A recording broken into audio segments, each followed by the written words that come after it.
How many discounts does USAA Auto Insurance offer? Too many to say here. Multi-vehicle discount, safe driver discount, new vehicle discount, storage discount, legacy. How many discounts will you stack up? Visit USAA.com/auto discounts. Restrictions apply.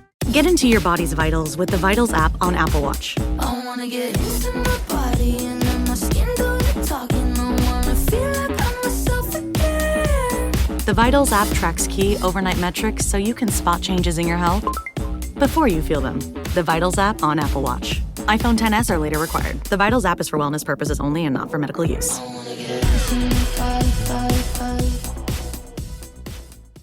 It's been healing, I would say, as well. I'm very fortunate, I think, because a lot of stories that I hear of people finding out about who their family is in this kind of way can be really, really traumatic. And I guess mine is not really that traumatic. It's really healing. Like, I'm sad of all the things that I've missed. And every now and then I'll stop and think about that. But mostly I just think about all the things I've just gained. And yeah, I'm really fortunate. And I wish other people in this situation could have a similar experience, because I know it doesn't go that way for most, which is really unfortunate. But I am really lucky in that way. Welcome to DNA Surprises, a podcast that delves into the world of unexpected DNA discoveries. I'm your host, Alexis Auersalt. In July 2021, my life took a surprising turn when I found out that I'm an NPE, a person who has experienced a non-paternal event. In other words, my biological father isn't who I thought he was. Join me as we explore the stories of NPEs, adoptees, and donor-conceived people and their families. Get ready to unravel the astonishing journeys that begin with a simple DNA test. This is DNA Surprises. DNA surprises are often devastating to the people who uncover them.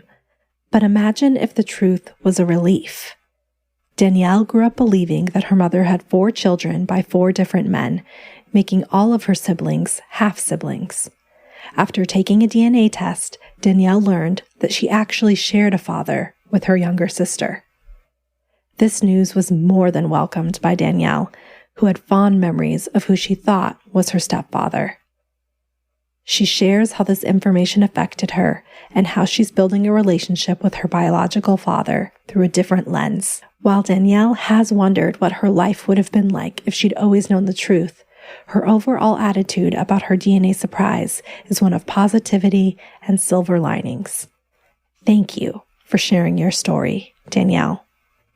Before we begin this episode, I want to note for listeners that there is some discussion of childhood sexual abuse that Danielle's raised father perpetrated against her. Please take that into account before listening. Hi, I'm Danielle. I am 35 years old and I come from a little beach town in the south of Perth in Western Australia. I guess I'll start from the early days before I decided to take a DNA test. My mum had 4 children, 4 of us to 4 different fathers. Also, we thought, I suppose. I was the first born, so she was quite young when she had me. She'd just freshly turned 18. She was dating a man called Ray, and to my knowledge, that was my father. He was told that fact. I didn't actually meet him for a couple of years, though. My mum went off and had me in another town, and we didn't actually meet until a couple of years later as well. In that period, she'd had another child. She'd come back to Kalgoorlie. She had reconnected with an old flame who apparently she had had an affair with while she was with, and they had another child, and they got married, and they were happily married for a while before my mum decided to leave him and I guess met another man and had another child. So a little bit of a confusing story there, but there's 4 of us. And this was all your knowledge. So you knew that you all had different fathers, and that's part of your story, your origin story. Yeah, so all of us were half siblings to our knowledge. My mum then moved over to the eastern states, and I stayed in Western Australia with my, we'll call him, and his wife at the time. Was he on your birth certificate? He was, but not until a few years after. So he didn't actually end up on there until I was about 4. So you stayed with Rick and his wife while your mother moved. That's right. So maybe around 4 or 5 years old. I did struggle with that a little bit. It was my decision. She did ask, do you want to come? And I said no. Of course, I was, very young. So I did feel quite a sense of abandonment from that anyway. I used to visit yearly, so I'd go over at Christmas time and I'd see my family over in Victoria along with my siblings. Funnily enough, we all knew each other's fathers, except the one that I knew as my father, but I knew the other fathers, and I had quite a good relationship with all 3 of them. So that was nice. Growing up, at least I had a little bit of a connection to these people. That's the early story. So I had no knowledge that there was anything different, to be quite honest. I thought I looked like a lot of my family members on my paternal side, so I never questioned anything. But I actually wasn't aware that other people had questioned it, and other people in the background wondered why I looked so much like one of my other siblings' fathers. And he even thought. So Brad is the man who I've discovered is my biological father. He thought I was his child and he questioned it as well. But nobody told me. So I never knew until earlier this year. It must have been around May. So Ancestry were having a Mother's Day sale for DNA tests. I'm very impulsive, so I was like, sure, let's go for it. My partner was very skeptical. I think he'd seen some, show or some American satire show, I suppose, that was talking about what they do with your DNA, what they could use it for. And I'm like, I don't really care, to be honest. I don't think they're not going to pin me for something that I didn't do, surely. I didn't really care so much. He did make a random comment, imagine if you found out your dad wasn't your dad. We just laughed it off. And I kind of said that'd be the greatest thing ever, because he was actually the perpetrator of childhood sexual abuse towards me. So I had no relationship with this man from 12 onwards. And I was obviously... I'm so sorry. Yeah, thanks. It's been a journey. But I kind of hoped for the day that might happen, thinking it never would. So I sat on the test for about a month and I finally took it, and it took so long to come back. I forgot that I'd even done it, to be honest. And I had this really random thought one morning and I was like, I didn't see if my DNA's come back yet. It's probably like 8 or so weeks later, maybe more. So I opened up my emails, went through my Ancestry account, and the first thing and the only thing I was really interested in was my heritage, where I was from. That was all I was looking for. I was just thought, this could be interesting. I don't really know what I was looking for. I certainly wasn't looking for DNA matches. Kind of didn't think that was a thing in there that would come up. It didn't cross my mind at the time. First thing I saw then was that I had a strong Scottish and Irish connection. And Irish was very expected. My grandfather on my maternal side is Irish, and Scottish, though, was not. My paternal side was all English to my knowledge. So they've gone back a couple of generations Australian and then English. I panicked a little bit and I contacted my nana and I said, this is weird. Is anyone in the family Scottish? And she's like, no, not to my knowledge, except for my great-great-grandmother. And I think I had a little suspicion almost immediately that there was something not right. And then I saw the DNA matches. There was two males that came up immediately that were saying that they were likely an uncle, a paternal uncle. I recognized the surnames of both of these men. I didn't know for sure if they were siblings of the person I thought, but I think all the pieces fit into place, but I went into a bit of panic from there. So my sister, who shares the same biological father as me, that we now know, she lives in Perth as well. So I contacted her. I said to her, does your dad have a brother named Tim and Steve? And she said yes. Why? And I was like, I'm pretty sure that your dad is my dad. This episode is brought to you by Indeed. When your computer breaks, you don't wait for it to magically start working again. You fix the problem So why wait to hire the people your company desperately needs? Use Indeed's sponsored jobs to hire top talent fast. And even better, you only pay for results.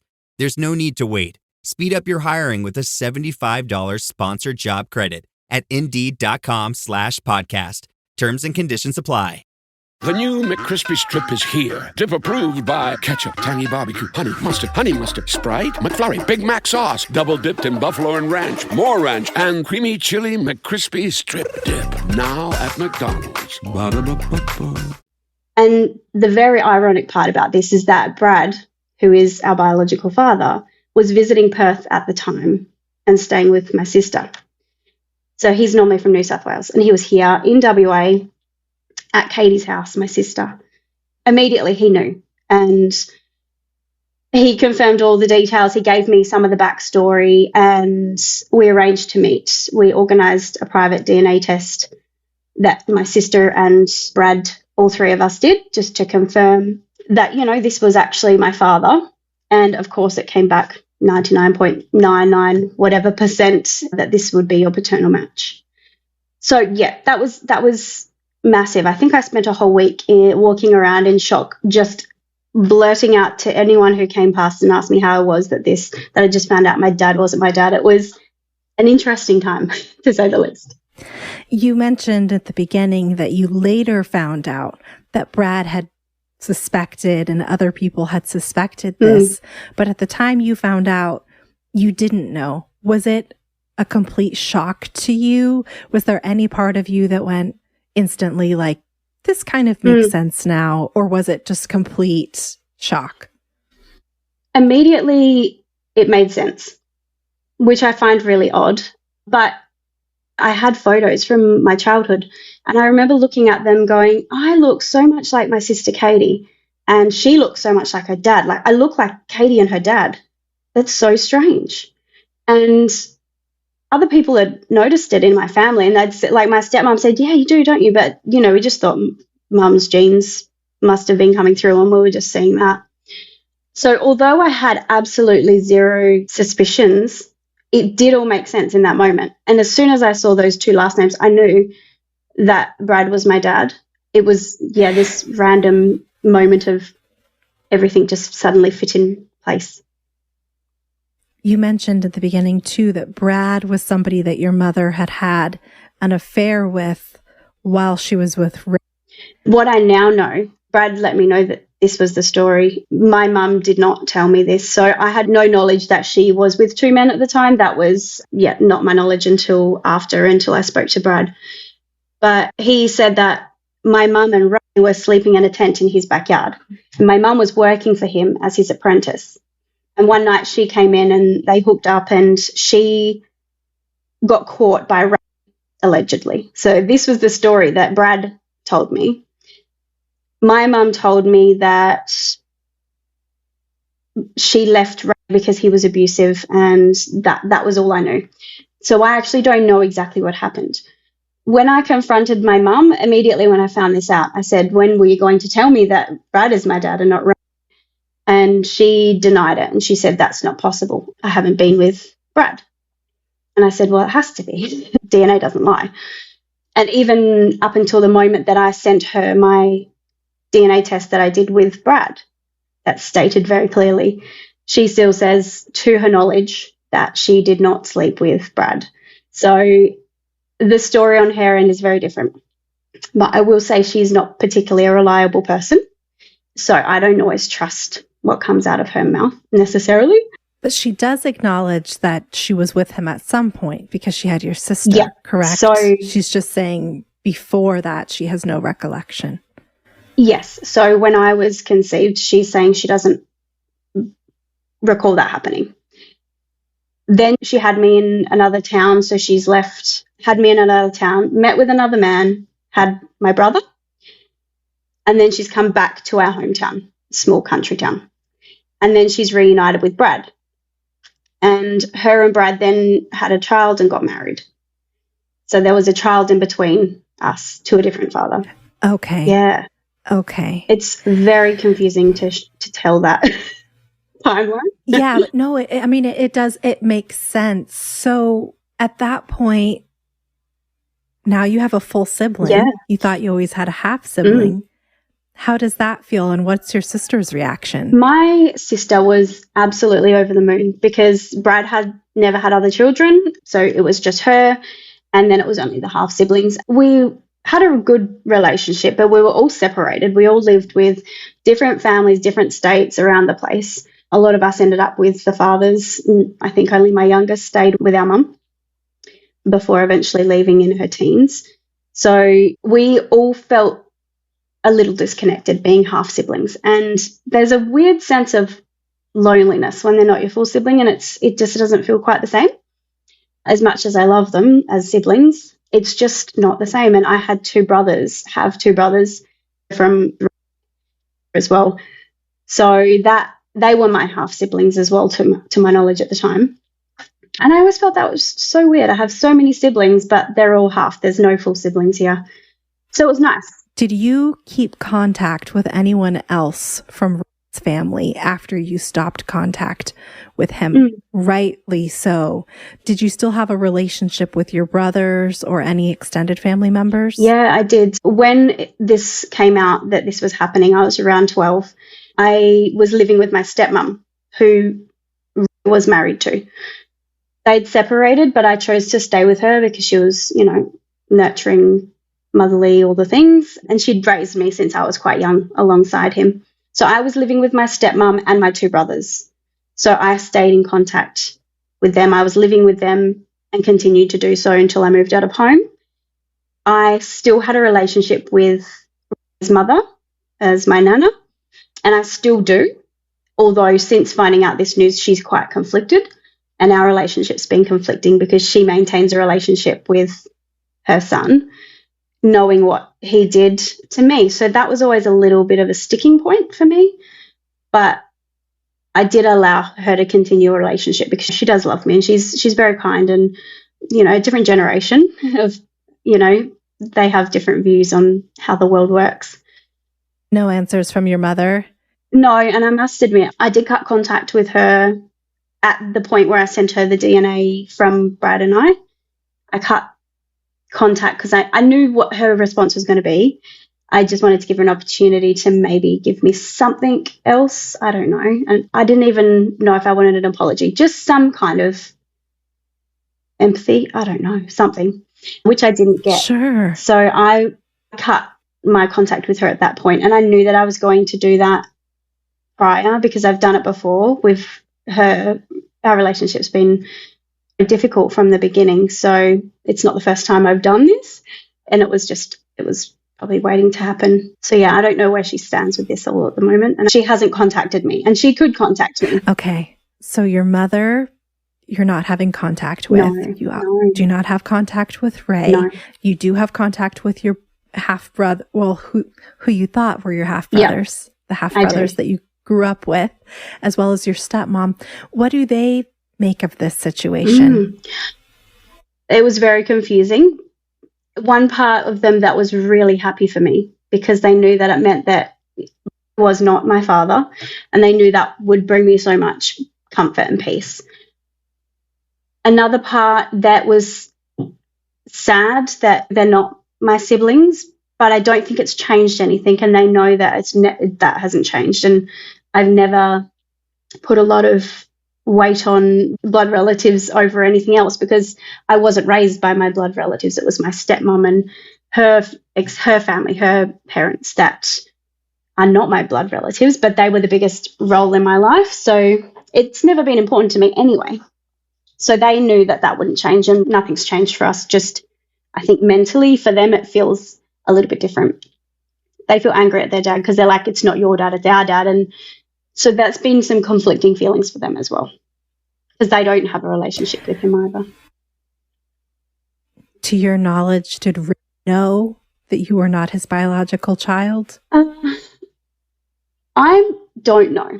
There is a little part of me that wonders if he did know, but I don't believe so. My stepmom is absolutely certain there's no way he could have known. There has been some gossip from extended family friends that are like, we heard this, and I'm like, I don't know that I believe that necessarily. So I don't put any weight on any of that either. It certainly doesn't excuse anything. No, so, yeah. no. So I'm not sure, to be honest with you. I would like to think that he didn't know, because I feel like it would be very unfair if these people did know this and did not tell me. I don't know if he knows now. My nana knows, and she was a bit skeptical in the beginning, and she's like, how do you believe these things? And she said she hadn't confronted him on the last conversation I had, but I hoped that she would, to be honest. But I don't know if she has. I can't really question it. I'm not going to go and talk to him. So I've just left that for now, focused on more important things. So you're in this kind of unusual situation of you very much know who your biological father is, and he is the biological father of who you thought all of your life was your half sibling. So how do you go about building a relationship with him in a different kind of way once he learns that you are his daughter? That's been a really interesting one, because he's a man I always was fond of. And the day before I found out about this DNA surprise, I had been seeing my psychologist, and we were going over a timeline, because my family tree is incredibly complicated before this, let alone after. And she asked me about the first 4 years of my life, and in that time, who do I remember that was loving, nurturing, you know, who were the people that you can remember from that time? And the one person that came up there was Brad. That gives me chills now thinking back, because it was literally the next morning I woke up to find out this news, and it was paired with the fact he was also in Western Australia visiting. I just know that it was meant to happen at that time. On a lot of my visits over to Victoria, he would also come in and visit for Christmas, and we'd go camping with family, and he would often be there. So I would see him probably every other year maybe.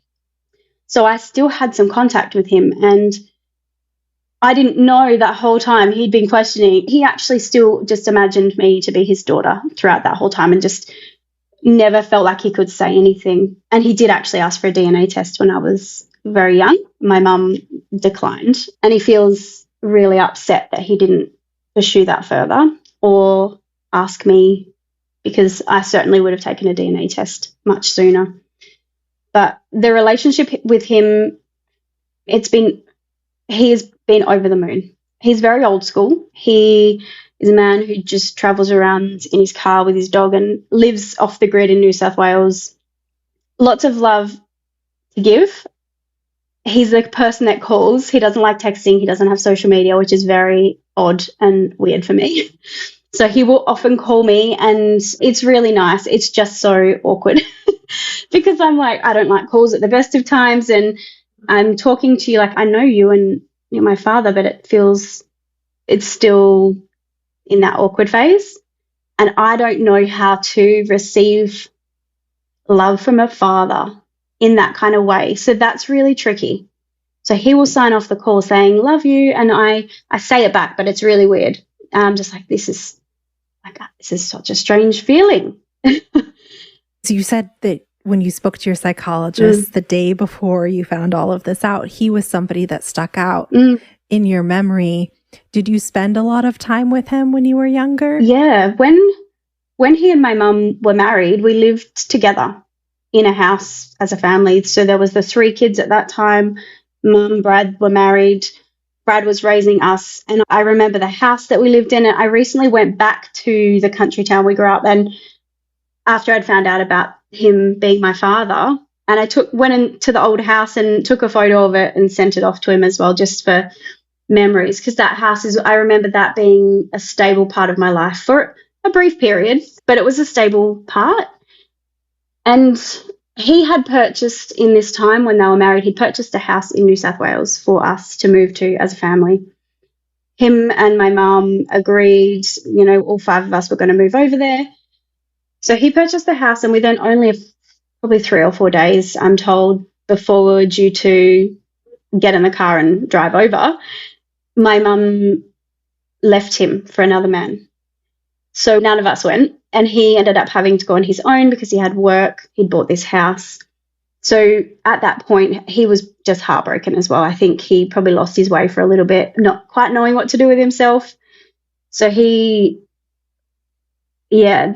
was a difficult time for him. I think he didn't ever quite recover from it, to be honest. He's not remarried. He's not had any other children or anything in that period. So, yeah, that was really sad because our lives would have been a whole lot different. Something that comes up for people in our community are the what ifs. Yeah.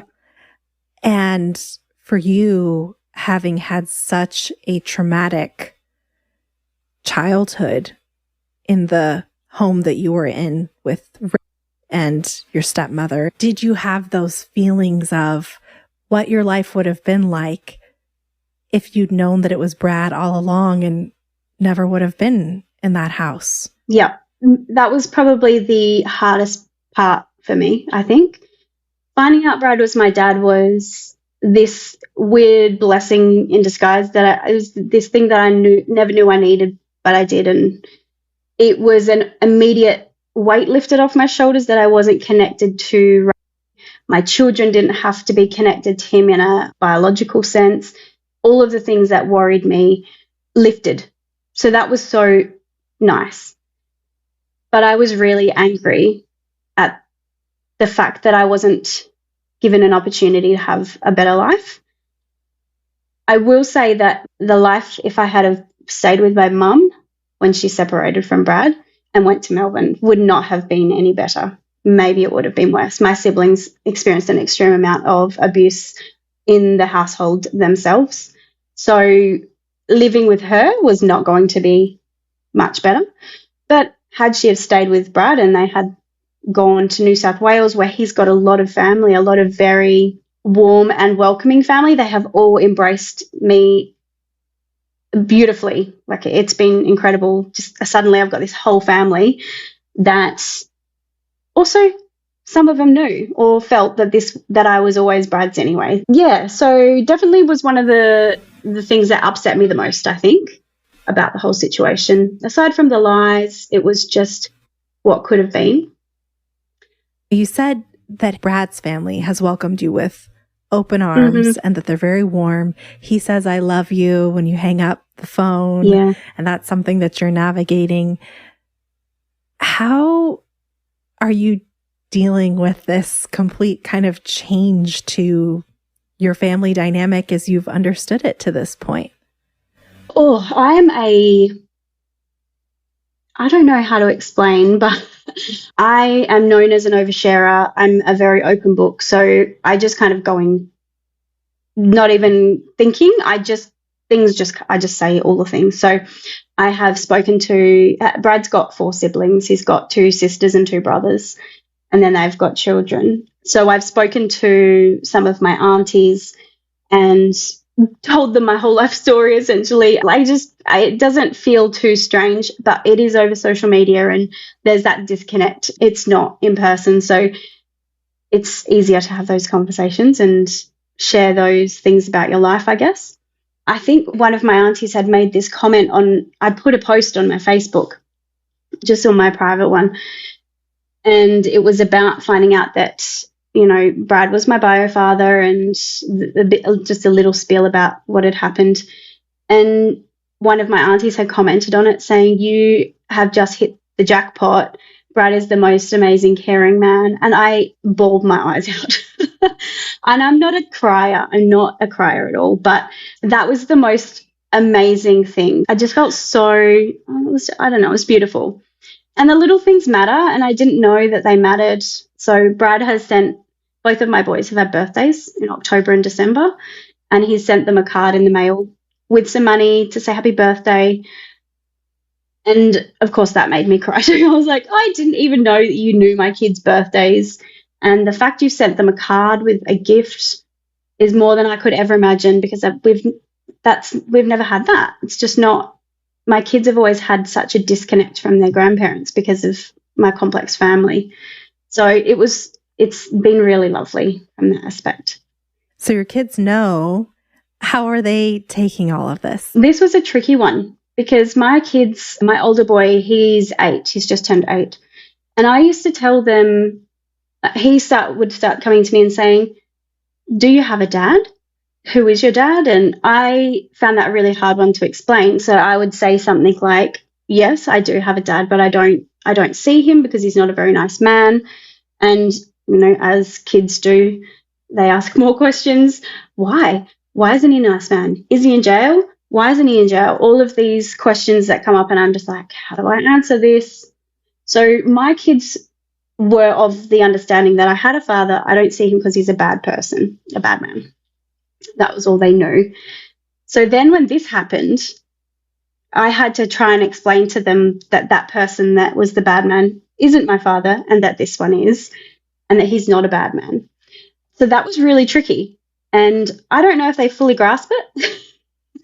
I also believe in honesty. I feel like they need to know. They shouldn't be left in a state of confusion. So I try and be open about the things in a child-sensitive way.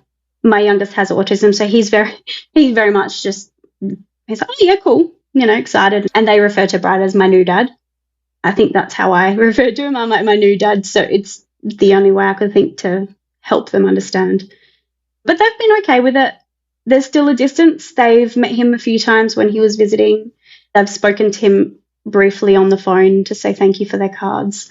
So they know, and they did meet my cousin. So my cousin did visit from New South Wales just last week, I think. And yeah, that was nice. So one of my uncle's daughters, she came over. She wanted to meet me. She's about 10 years younger, but we have a very similar resemblance. She was staring at me the whole time, and I was like, this is a bit weird. Why are you staring at me? And she said after it's because she was just spun out by how similar we looked. Yeah, it's a lot to take in. So this is not very many months away, about 6 months. How have you been processing this? What is helping you move through it? I've been writing a lot. So my lifelong dream was to write a book well before this.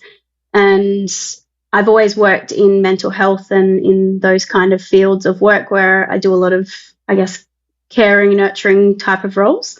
So I thought I would love to be able to share my story with people because I'm quite proud of where I've come despite my background. I have a really beautiful life and family and doing all the things I could have only dreamed of. So writing has been really helpful, and this DNA surprise has been the thing that I needed to be able to start this book that I've been wanting to do for 10 years or more. This was the point I felt like it's the beginning of the end or the end of the beginning. It's just this moment where I knew this is what everything was leading to so that I could do my next piece of work.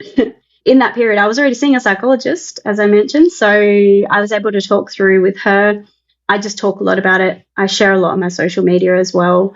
I find it easier to share with people that don't know me directly. You don't tend to get as many confused looks or more inquisitive people on social media as opposed to the ones in your life who are like maybe questioning it and like, is that real? Can you really go off these DNA tests and things like that? So I haven't had too much negative feedback, which is good. Most people have been equally as shocked. But yeah, I've been trying to do a lot more for myself in the way of getting out. I love the nature. I love nature. I love going out for bushwalks, to the ocean. We're very close. So I've been spending a lot of time trying to get up earlier, go for a walk so I can start my day fresh.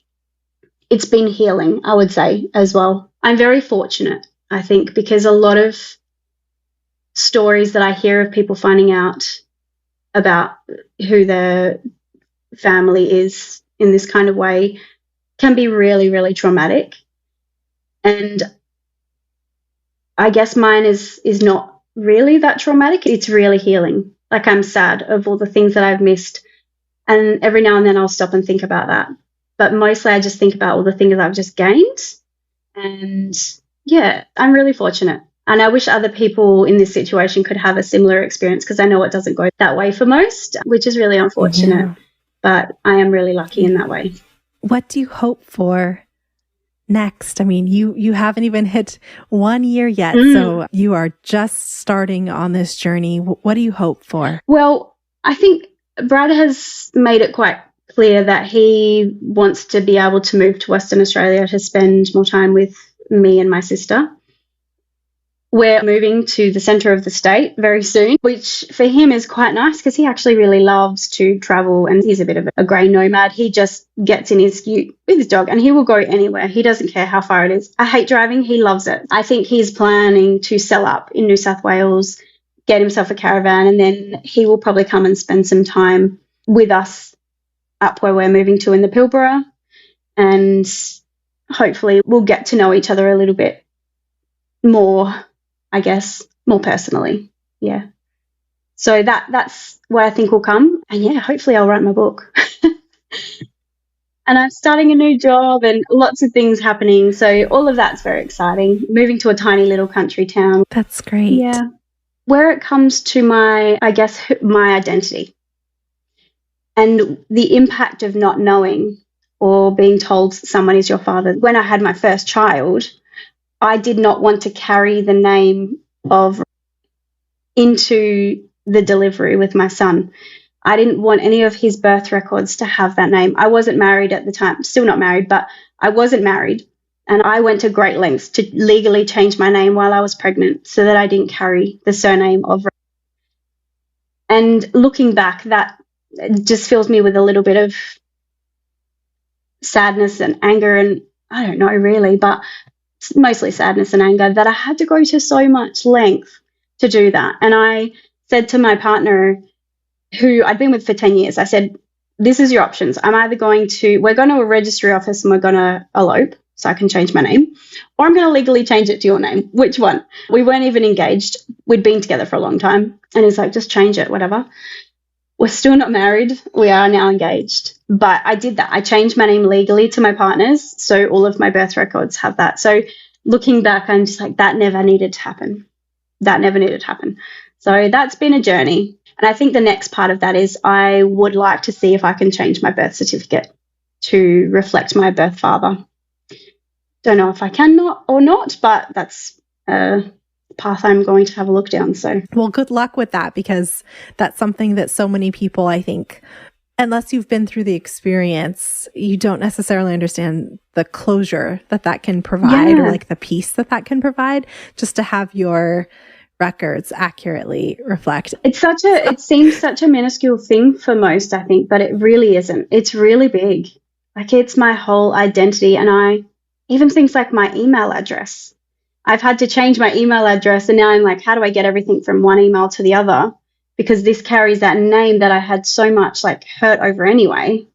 Now I'm like, it wasn't even my name in the first place. So it's just so many little things that pop up for me that I'm like, yeah.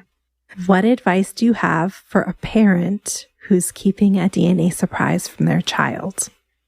Oh, gosh. I mean, I just think it's always better to be honest.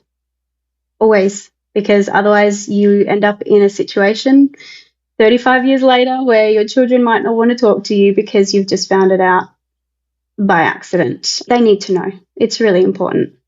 Really, really important. What advice do you have to someone like yourself who just found out that they have a DNA surprise? Don't follow my advice, I guess, because mine would be to just blurt it all out and just get it out. I know some people aren't like that. Some people like to get it off their chest. That worked for me. I needed to tell the whole world immediately because that's the only way that I know how to process things healthily.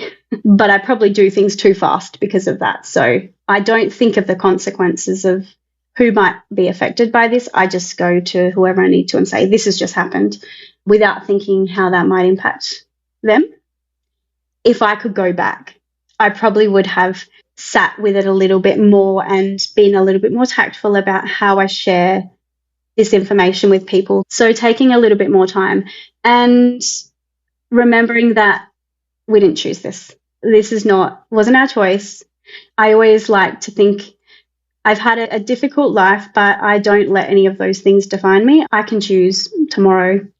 I can choose how my life looks. I'd say I'd like to think of myself as quite a positive person and I can always see the positives. So just grab onto all those little positive things in your life that you can to keep a grasp on, you know, the things that you are grateful for, because it can be really hard at times. Danielle, thank you so much for coming on the podcast and sharing your story. Again, I know I've said it a couple of times, but just to share so vulnerably after this happened so recently, I know will help other people who are just in the throes of figuring all of this out. So thank you so much for coming on. I hope that your relationship with Brad continues to blossom, and I look forward to reading your book. Thank you. Thank you for the opportunity. It's been great. Thanks again to Danielle for sharing her story. If you have a DNA surprise that you'd like to share, please submit your story at dnasurprises.com. And for early, ad-free access to episodes, join me over on Patreon at patreon.com/DNA Surprises. Until next time. This episode of DNA Surprises was hosted, produced, and edited by me, Alexis Auersalt. It was mixed and mastered by Josh Auersalt of Siren Recording Studios.